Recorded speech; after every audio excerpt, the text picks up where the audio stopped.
Welcome back to Black Stories, where we dive into true courtroom drama and stories that reveal the cracks in the justice system.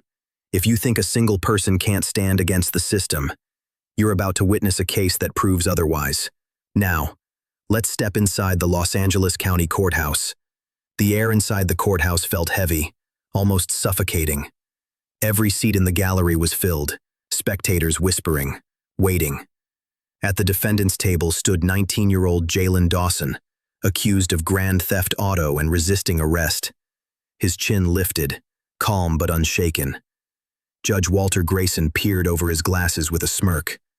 "This isn't debate club, kid," he said. The courtroom chuckled, but Jalen didn't.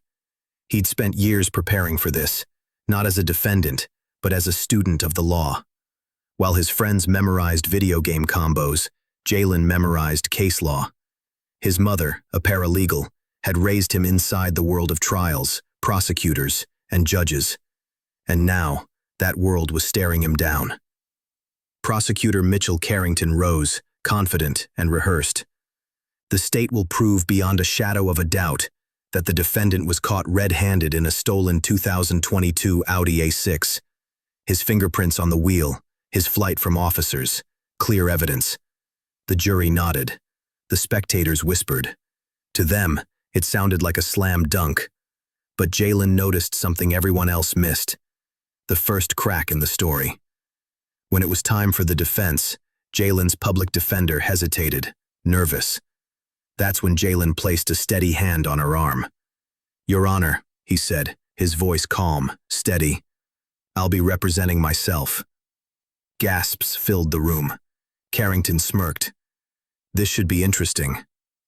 But no one was laughing when Jalen began.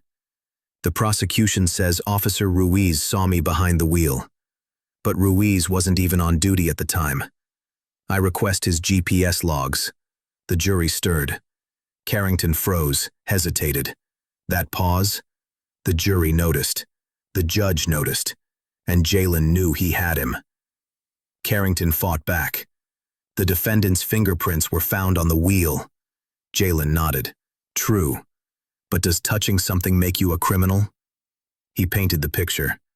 "If you try on a jacket in a store..." Carrington flushed red. The cracks were now gaping holes. Jalen faced the jury one last time. The real thief got away. The police just found a black kid nearby and decided that was close enough. That's what this case is really about. The silence was deafening.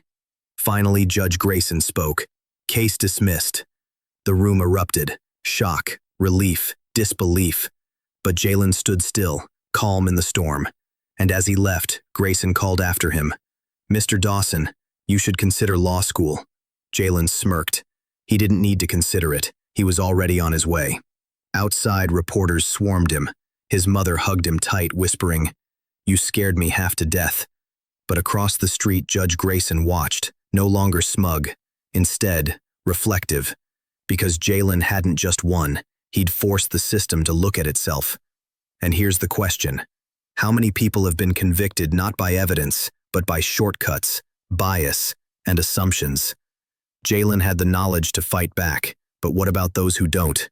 This wasn't just one case. It's a reminder of all the others. If this story made you think, hit like, share it, and subscribe for more courtroom stories that matter. Because next time, it might not be Jalen. It might be someone you know.